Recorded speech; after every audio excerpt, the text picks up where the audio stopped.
En bref, l'explosion d'un taxi à Liverpool qualifié d'acte terroriste par la police britannique.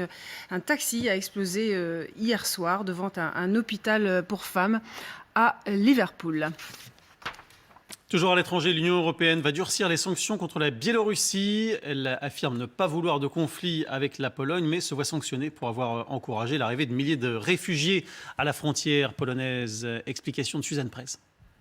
Le face-à-face continue. La police polonaise surveille les migrants qui attendent dans des conditions sanitaires déplorables. De l'autre côté de la frontière, la Croix-Rouge distribue du lait, des biscuits. Hier, pour la première fois depuis le début de la crise, le chef de la diplomatie européenne a eu le ministre bélarusse des Affaires étrangères au téléphone. La situation actuelle est inacceptable et doit cesser. Les gens ne doivent pas être utilisés comme des armes. Aujourd'hui, les ministres des Affaires étrangères de l'Union européenne se réunissent pour élargir les sanctions déjà imposées au Bélarus. Sur la table, il y a des mesures contre les compagnies aériennes, les agences de voyage et les fonctionnaires qui participent au trafic de migrants. La fermeture complète de la frontière ou même la construction d'un mur d'ici les prochains mois. Mais pas de quoi effrayer le maître de Minsk, soutenu par la Russie. J'ai dit à Poutine, le plus important, c'est que tu ne cèdes pas, pour que, si les choses se compliquent, je sache que j'ai un grand frère derrière moi qui ne permettra pas aux autres d'offenser le petit frère. Hier, la Pologne a indiqué avoir arrêté une cinquantaine de migrants venus du Bélarus. Varsovie met en garde contre une tentative de passage en force de plus grande envergure.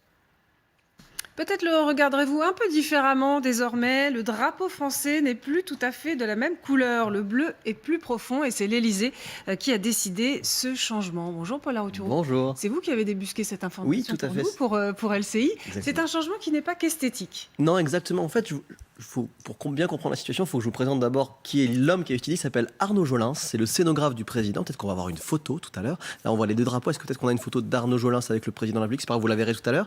On est le 13 juillet 2020 et il arrive avec deux drapeaux. Dans sa main gauche, il y a le drapeau original avec ce qu'on appelle le bleu cobalt, qui correspond à un drapeau qui a été modifié par Valéry Giscard d'Estaing, qui est proche, ce qu'on voit à gauche là. Voilà. Alors exactement. Là, on voit Arnaud Jolins, donc qui est l'homme qui murmure à l'oreille d'Emmanuel Macron et qui est donc son scénographe. Donc c'est un rôle influent mais discret. Et il s'est rendu compte qu'en fait, le premier drapeau qu'il avait dans la main gauche était proche des couleurs de l'Union européenne et daté de Valéry Giscard d'Estaing. Et il lui a dit demain 14 juillet 2020, sur les bâtiments officiels, si tu es d'accord évidemment, je te change le drapeau pour revenir à un bleu marine, voilà, exactement comme à droite, un peu plus profond, qui est en fait le drapeau originel. Et donc il l'a changé sur les sur les bâtiments officiels et également pour toutes les allocutions et toutes les prises de parole officielles du président. Alors depuis, l'extrême droite dit Emmanuel Macron quitte les rives de l'Union européenne, il veut se démarquer, pas du tout quand on connaît l'engagement du président pour l'Union européenne. Et au contraire, m'a confié Arnaud Jolins, c'est pour créer un effet de contraste plus important entre les deux bleus. Et alors pourquoi ça avait été changé dans un premier temps?